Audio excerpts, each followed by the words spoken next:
શું છે topic number 18 add verbs. વિદ્યાર્થી મિત્રો આપણો ચેપ્ટર નંબર આપણે જોઈએ કે 17 માં વર્બ અગ્રીમેન્ટ એ આપણે જોઈએ કે સબ્જેક્ટને વર્બ સાથેની સંમતતા બરાબર છે જોડાણ શું હતું એ આપણે જોઈએ. જો સબ્જેક્ટ સિંગ્યુલર હોય તો એનું વર્બ પણ સિંગ્યુલર ફોર્મની અંદર જ આવે છે. જો સબ્જેક્ટ પ્લુરલ ફોર્મમાં હોય તો વર્બ પણ પ્લુરલ ફોર્મમાં જ હોય છે. આપણે જોયું રાઈટ. સબ્જેક્ટ સિંગ્યુલર હોય તો ઇઝ એન્ડ. જો સબ્જેક્ટ પ્લુરલ હોય તો આર એ આપણે પ્રેઝન્ટમાં જોયું. જો સબ્જેક્ટ ભૂતકાળની અંદર એકવચન હોય તો વોઝ હેડ પણ આવી શકે. અને જો પ્લુરલ ફોર્મ મીન્સ કે બહુવચન હોય ભૂતકાળમાં તો ત્યાં આગળ શું આવશે વર આવશે અથવા પૂર્ણ ભૂતકાળ તેની અંદર હેડ આપણે યુઝ કરીએ છીએ રાઈટ. એમાં નેક્સ્ટ આપણે જોઈએ તો વિલ અને શેલ. તો વિલ આપણે જોઈએ છીએ કે ભવિષ્યકાળની અંદર આપણે યુઝ કરતા હોય છે. વિદ્યાર્થી મિત્રો આ તો થઈ અગાઉના ટોપિકની ચર્ચા. હવે આજે આપણે શું કરવાનું છે તો ટોપિક નંબર 18 એટલે કે 18 અને 80 એટલે 80. ખાસ ધ્યાનમાં રાખજો 18 ન 18. ઓકે. તો એડવર્બ ક્લિયર કરી દઉં કે એડવર્બ અને એડજેક્ટિવ બોથ સિમિલારિટી છે બંને જોડે બરાબર. બંનેમાં વિશેષણ દર્શાવે છે. પણ અહીંયા હું તમને કહી દઉં કે એડજેક્ટિવ એડજેક્ટિવ્સની અંદર બરાબર છે આપણે જોઈ શકીએ અને એડવર્બ બંનેમાં ડિફરન્સ છે રાઈટ. એ પહેલા તમને પૂર્વ ભૂમિકા બોલી કે પૂર્વ ભૂમિકાની અંદર આપણે એડજેક્ટિવ એટલે કે વિશેષણ કહેવાય બરાબર. વિશેષણ આની અંદર પણ વિશેષણ જ આવે યાદ રાખજો. વિશેષણ જ કહેવાય. પરંતુ અહીંયા વિશેષણ શું છે અને આમાં શું છે કે બંનેમાં ડિફરન્સ શું છે અહીંયા તમને કોન્સેપ્ટ ક્લિયર કરી દો જેથી કરીને તમને ખ્યાલ આવે રાઈટ. એડજેક્ટિવ્સ ની અંદર નાઉન હોય જે નામ હોય એનું વિશેષણ આવે બરાબર છે. ખ્યાલ આવે. એનું વિશેષતા દર્શાવતું હોય એને એડજેક્ટિવ્સ કહેવાય. ધારો કે નામની અંદર કહી શકું કે ભાઈ બોલ બરાબર છે. બોલ એક નાઉન છે નામ છે રાઈટ. હવે આની અંદર જે વિશેષ દર્શાવે બરાબર છે જે વિશેષતા દર્શાવે એને આપણે એડજેક્ટિવ્સ કહી શકીએ. એ રીતના તો બોલ પણ બોલ કેવો છે હું અહીંયા લખી શકું રેડ બોલ બરાબર. તો બોલ તો છે પણ તો કેવો છે રેડ બોલ લાલ કલરનો બોલ. તો બોલની આ વિશેષતા દર્શાવે છે રેડ રાઈટ. નેક્સ્ટ ગાડી છે રાઈટ. તો હું કહી શકું અહીંયા આગળ કે કાર બરાબર છે. અ સ્મોલ કાર ગાડી તો છે રાઈટ પણ કેવી છે તો એની વિશેષતા શું છે તો અ સ્મોલ કાર નાનકડી કાર રાઈટ. હવે અહીંયા લખું છું કે અ બુક ચોપડી છે. તો બુકની અંદર આપણે વિશેષણ એડ કરીએ. નાઉનની અંદર આ નાઉન છે નામ છે એની અંદર આપણે કહીએ છીએ એડ બરાબર છે. વિશેષતા દર્શાવે છે. વિશેષણ એટલે વધુ છે કહેવાય કે રાઈટ. તો અ થીક બુક બુક તો કેવી છે તો અ thick book red small thick આ બધા શું કહેવાય એડજેક્ટિવ્સ કહેવાય. શું કહેવાય એડજેક્ટિવ. થીક એટલે જાડી બુક બરાબર છે. બુક તો છે તો થીક પણ હોઈ શકે અને થીક પણ હોઈ શકે બંને વિશેષણ છે. તો અહીંયા એડજેક્ટિવ્સ ની અંદર જે નાઉન છે એની વિશેષતા એનો યુએન નાઉન આપણે શીખી ગયા છીએ. નાઉન એટલે નામ અથવા સંજ્ઞા કોઈ પણ નામ હોઈ શકે વોટએવર. રાજેશ્વર બી છે રાઈટ. તો રાજેશ્વર ઇઝ અ ફેક્ટ જાણ છે અને વિશેષતા છે. હું મારું એક્ઝામ્પલ આપું છું રાઈટ નેક્સ્ટ હું કહું છું કે કમલેશ્વર તો કમલેશ્વર નો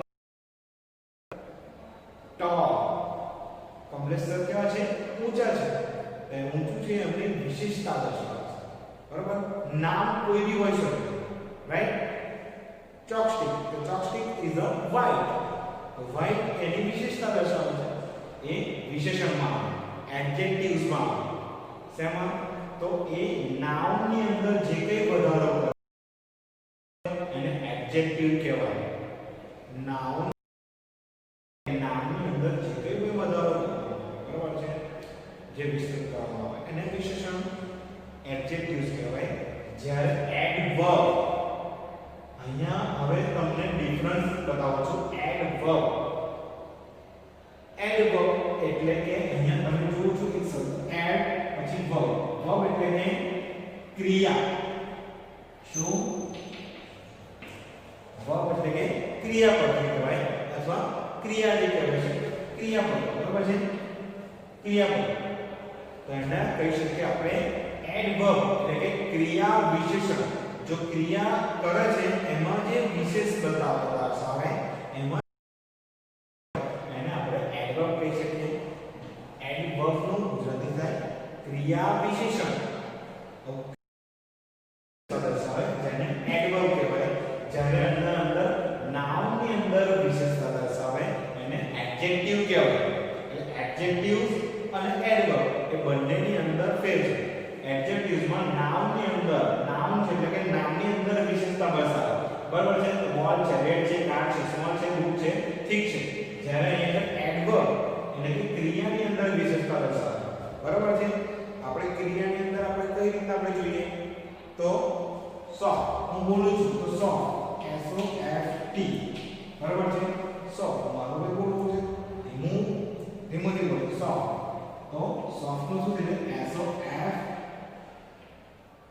T L Y softly ધીમે બરાબર છે પછી હા સખત તો H A R D L Y hardly વધુ સખત ક્રિયા તો કરે છે હાર્ડ વધુ તો ધ્યાન રાખજો આ વસ્તુ અલગ છે આપણે નામ છે જ્યારે ક્રિયા છે ક્રિયાપદ છે ક્રિયાપદની અંદર વધારો કરે છે સોફ્ટ ધીમેથી હાર્ડ સખત હાર્ડલી એટલે વધુ સખત ખ્યાલ આવે જુઓ તમે ડિફરન્સ શું છે મધુર છે સ્વીટ તો S W E T L Y સ્વીટલી right જો બંનેની અંદર જ્યારે ક્રિયાપદની અંદર અહીંયા એડવર્બ આવે ત્યાં આગળ એડવાય લગાવવામાં આવે છે ક્રિયાપદની પાછળ એડવાય લગાવવામાં આવે છે બરાબર અમુક સમય દરમિયાન એવા પણ ક્રિયાપદ હશે શું લગાવવામાં છે I L Y પણ લગાવવામાં આવશે બરાબર એ આપણે પણ જોઈશું એ કેવી રીતના ત્યાં આગળ લગાવવામાં આવે છે અહીંયા આગળ લખી શકું કે H A double P Y happy તો H A double P Y ની લખવાનું પછી ત્યાં આગળ I L Y આવે હેપી રાઈટ તો ડિફરન્સ તમને ત્યાં આગળ તમને બતાવવામાં અહીંયા આવે છે વિદ્યાર્થી મિત્રો ખાસ ધ્યાનમાં રાખજો અહીંયા બુકની અંદર ડાયરેક્ટ ચાલુ કરવામાં આવ્યું છે કે ભાઈ એડવર્બ ની અંદર એની ડેફિનેશન આપી તરત એડવર્બ મેનર આપજો પણ તમે એડવર્બ તમે સમજશો તો તમને આગળ તમને ખ્યાલ આવશે એટલે ખાસ ધ્યાનમાં રાખજો હવે આપણે જોઈએ બુકની અંદરની આપણો જે કંઈ ટોપિક છે એ પ્રમાણે રાઈટ હવે તમને કોન્સેપ્ટ ક્લિયર ખબર પડી ગયો છે કે what is adverb and what is adjective right now હવે મેન આપણે જોઈએ કે એડવર્બ ઉપર ફોકસ આપીએ આજનો ટોપિક છે adverb then what is adverb okay તો an adverb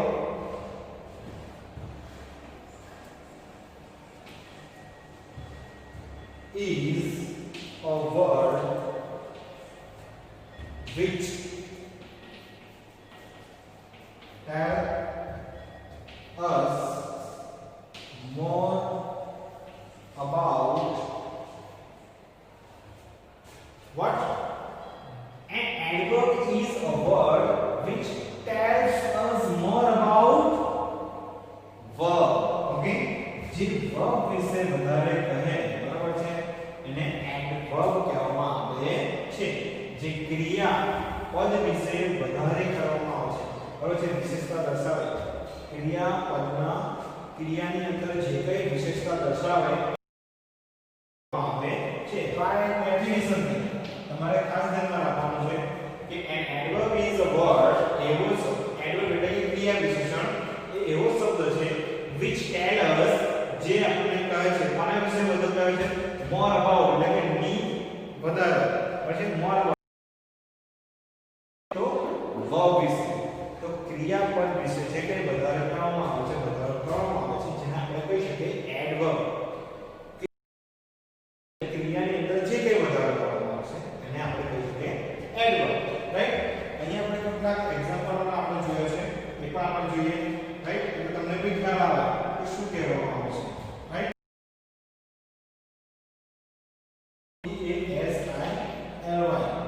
easy, can you easy, right? Then QUIET, હવે આપણે જોઈએ QUIETLY, quite, quite નું શું થઈ ગયું, quite, right? નેક્સ્ટ આપણે જોઈએ કે NEAR, તો નિયર નું નિયરલી, વધુ નજીક, બરાબર છે. ત્યાર આપણે કહી શકીએ કે another example આપણે લઈએ કે sad, તો sadly, right? નેક્સ્ટ આપણે જોઈ શકીએ કે merry, MERRY, તો merry નું શું થઈ જશે, merry, જ્યારે y આવે પાછળ ત્યારે ILY લગાવવાનું છે, merry, right? આ તો થોડા એક્ઝામ્પલ છે, જો આ રીતના આવે. એડવર્બ ની અંદર આપણે જોઈએ જ્યારે y આવે તો y ને કાઢીને પણ ત્યાં ILY લગાવવાનું છે, રાઈટ? quite, તો quite ની અંદર QUIET, quite એટલે શાંત, તો quietly LY લગાવવાનું છે. પછી near એટલે નજીક, તો nearly, sad એટલે કે ઉદાસ, તો LY લગાવવાનું, sadly, MARRY, merry, તો આની પાછળ y આવે છે, આની અંદર આવે શું આપણે ILY લગાવવાનું છે. આમાં ઇઝીનેસ વાળી EASY થાય છે, તો y ઘન નાખવાનું છે અને તેની જગ્યાએ શું લગાવવાનું છે, ILY લગાવવાનું છે. અહીંયા આગળ કશું નથી, અહીંયા આગળ કશું નથી, આ ફક્ત LY લગાવે છે. અહીંયા પણ LY લગાવે છે. તો અહીંયા મેરી છે, તો મેરી પ્લસ શું, MERRY, તો y છે પાછળ લાસ્ટમાં, એને કાઢી નાખવાનું છે અને તેની જગ્યાએ શું લગાવવાનું છે, ILY. ઓકે, તો આ ખાસ ધ્યાનમાં રાખવાનું છે. આ વસ્તુ તમારા y જે શબ્દની પાછળ આવે, બરાબર છે, જે ક્રિયાપદની પાછળ y આવે એની જગ્યાએ ILY લગાવવાનું છે, રાઈટ? ખબર પડી ગઈ વિદ્યાર્થીઓ? હવે જે કઈ સેન્ટેન્સીસ છે અથવા વર્બ છે એ પણ તમારે શું કરવાના છે, ત્યાં આગળ LY લગાવીને તેને એડવર્બ કરવાનું છે. તો વિદ્યાર્થી મિત્રો, આપણે જોયું કે કઈ રીતના આપણે LY લગાવવાનું બની જતું હોય છે, રાઈટ? તો હવે આપણે આ જે એડવર્બ જે ટોપિક છે એના રિલેટેડ જેટલી પણ એક્સરસાઇઝ છે આપણે હવે જોઈશું. તો આપણે એક્સરસાઇઝ જોઈએ. એક્સરસાઇઝ છે આપણી પાસે underline the adverb sentences. Okay, underline સૂચના ખાસ રાખવાની. કોઈ પણ વસ્તુ તમે ઘરે તમારી એક્સરસાઇઝ પણ કોઈ બી વાત આવે, not even in English grammar, બરાબર, બીજા બધા જ વિષયની અંદર જ્યારે પણ પ્રશ્નપત્ર હોય અથવા કોઈ પણ પ્રશ્ન સમજવાની ત્યારબાદ આગળ લખવાનું છે, રાઈટ? તો પહેલા ઇન્સ્ટ્રક્શન વાંચવાની, underline the adverbs in the sentences, હવે in this sentences, right? Whatever પંદર. તો અહીંયા જેટલા પણ સેન્ટેન્સીસ આપેલા છે તમારી પાસે, બરાબર છે, અહીંયા બોર્ડ ઉપર, તો એ બોર્ડ ઉપર આપેલા જેટલા પણ સેન્ટેન્સ છે એની અંદર તમારે શું આઈડેન્ટિફાઈ કરવાનું છે, એડવર્બ પહેલા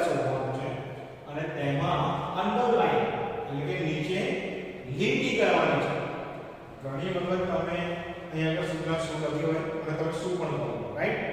right whether these sentences are true or false એવું પૂછ્યું હોય તો તમે શું કરો? ટ્રુ ઓર ફોલ્સ તો સાચું અથવા ખોટું આપવાનું. તો પણ મેં તમને એવું કહ્યું નથી કે ભાઈ સાચું અથવા ખોટુંની નિશાની દોરો, બરાબર? એ તો પહેલા બીજામાં આવે કે ત્રીજામાં આવે કે ચોથામાં આવે. હવે તમે સ્ટાન્ડર્ડ 6 માં આવો છો તો હવે ટ્રુ અને ફોલ્સ તમારે TRU true false FALS false like this લખવાનું છે નહીં કે આ નિશાની દોરવાની, રાઈટ? ખ્યાલ આવ્યો? એટલે તમારે સૂચના શું છે એ તમારે ધ્યાનમાં રાખવાનું છે. આ તો ખાલી example, right? Underline the adverb in the sentences. એટલે કે આ વાક્યો છે એની અંદર તમારે એડવર્બ ક્રિયા વિશેષણ ફાઇન્ડ આઉટ કરવાનું.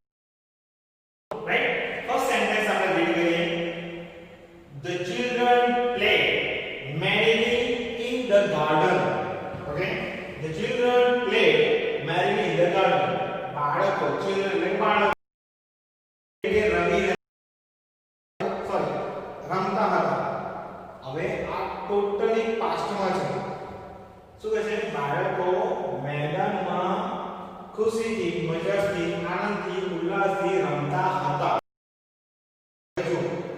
ચિલ્ડ્રન બાળકો પ્લે રમવાની ક્રિયા છે પ્લે. એની અંદર હવે શું કરવાનું છે? વિશેષણ આપણે શું છે? એડવર્બ ક્રિયા વિશેષણ. ક્રિયા જે કરે છે ક્રિયાની અંદર જે વિશેષ બતાવે છે એને આપણે એડવર્બ કહી શકીએ, રાઈટ? તો પ્લે રમવાનું છે, ગાર્ડનમાં રમે તો છે પરંતુ કેવી રીતના રમે છે? રમવાનું એમનું કેવું છે? તો merrily MERRY merry એનું એડવર્બ ફોર્મ થાય છે merrily, બરાબર છે? MERRY મેં તમને કહ્યું પાછળ આવતો હોય તો એની શું થઈ જશે? MERRILY right? તો એનું એડવર્બ ફોર્મ થાય છે merrily. તો અહીંયા merrily એ શું છે? એડવર્બ છે. આનંદથી, ખુશીથી, બરાબર છે? બાળકો રમી રહ્યા છે, રમતા હતા. નેક્સ્ટ સેન્ટેન્સ છે he jumped into the pool quickly. he jumped into the pool.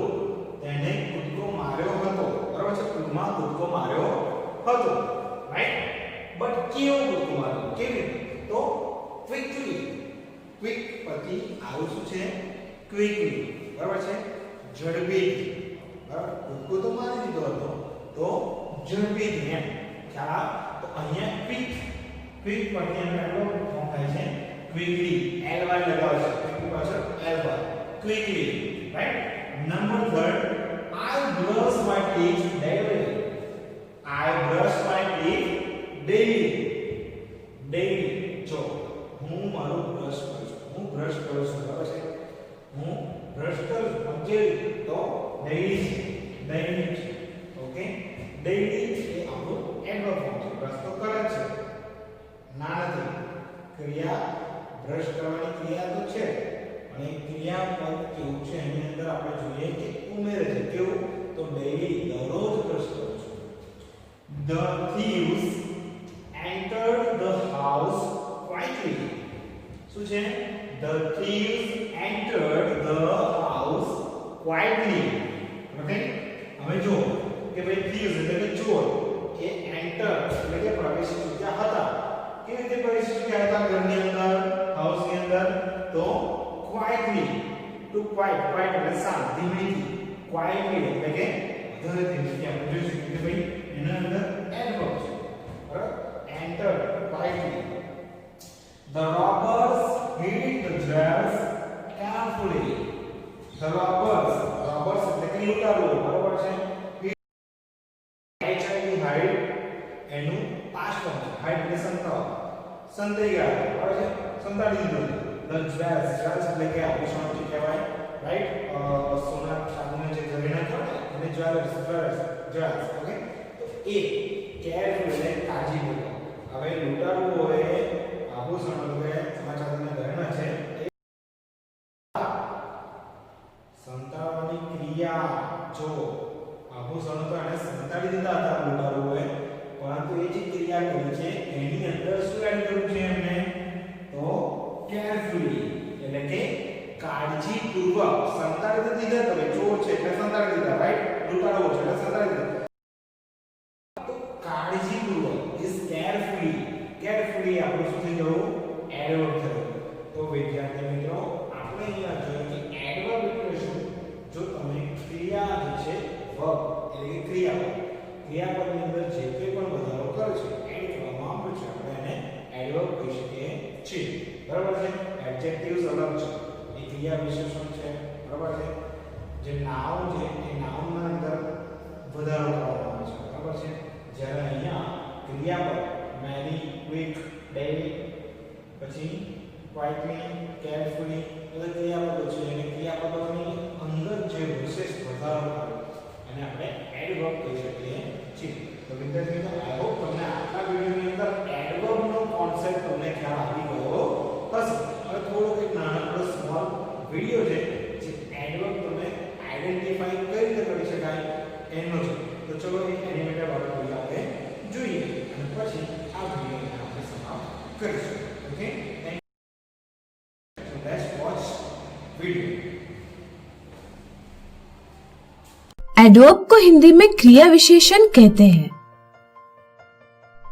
जिस प्रकार से एडजेक्टिव से हम डिस्क्राइब करते हैं नाउन या प्रोनाउन को, कुछ इसी तरह से हम होने वाली एक्शन को यानी वर्ब को भी डिस्क्राइब करते हैं। जैसे एक चोर घर में घुस रहा था।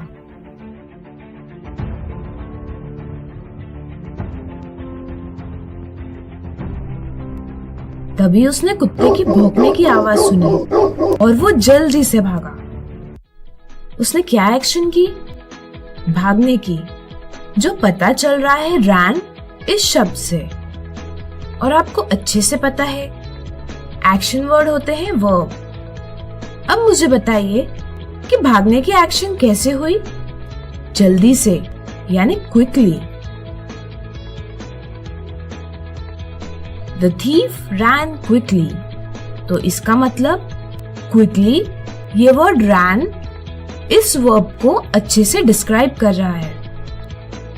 जो भी वर्ड किसी वर्ब को डिस्क्राइब करते हैं या उनकी विशेषता बताते हैं उन्हें एडवर्ब कहते हैं। इस तरह से क्विकली ये एडवर्ब हुआ।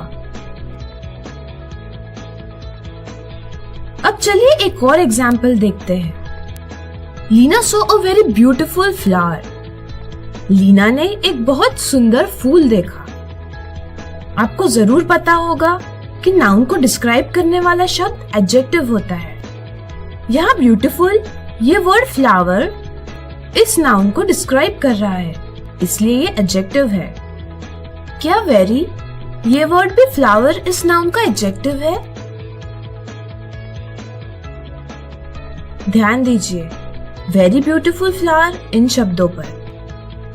अगर ब्यूटीफुल वर्ड निकाला तो बनता है वेरी फ्लावर, जिसका कुछ मीनिंग नहीं निकलता है।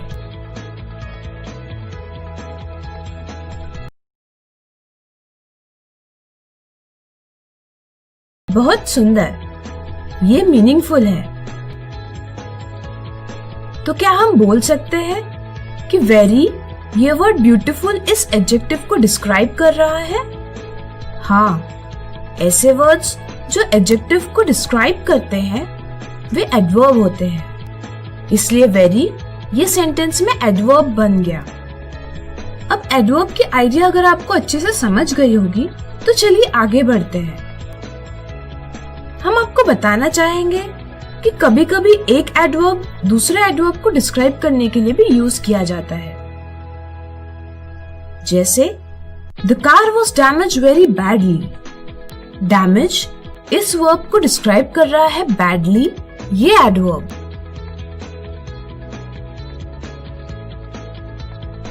और इस एडवर्ब को अच्छे से डिस्क्राइब कर रहा है very ये वर्ड। ऐसे वर्ड्स जो किसी दूसरे एडवर्ब को डिस्क्राइब करते हैं वे एडवर्ब कहलाते हैं, इसलिए very ये भी एडवर्ब हुआ।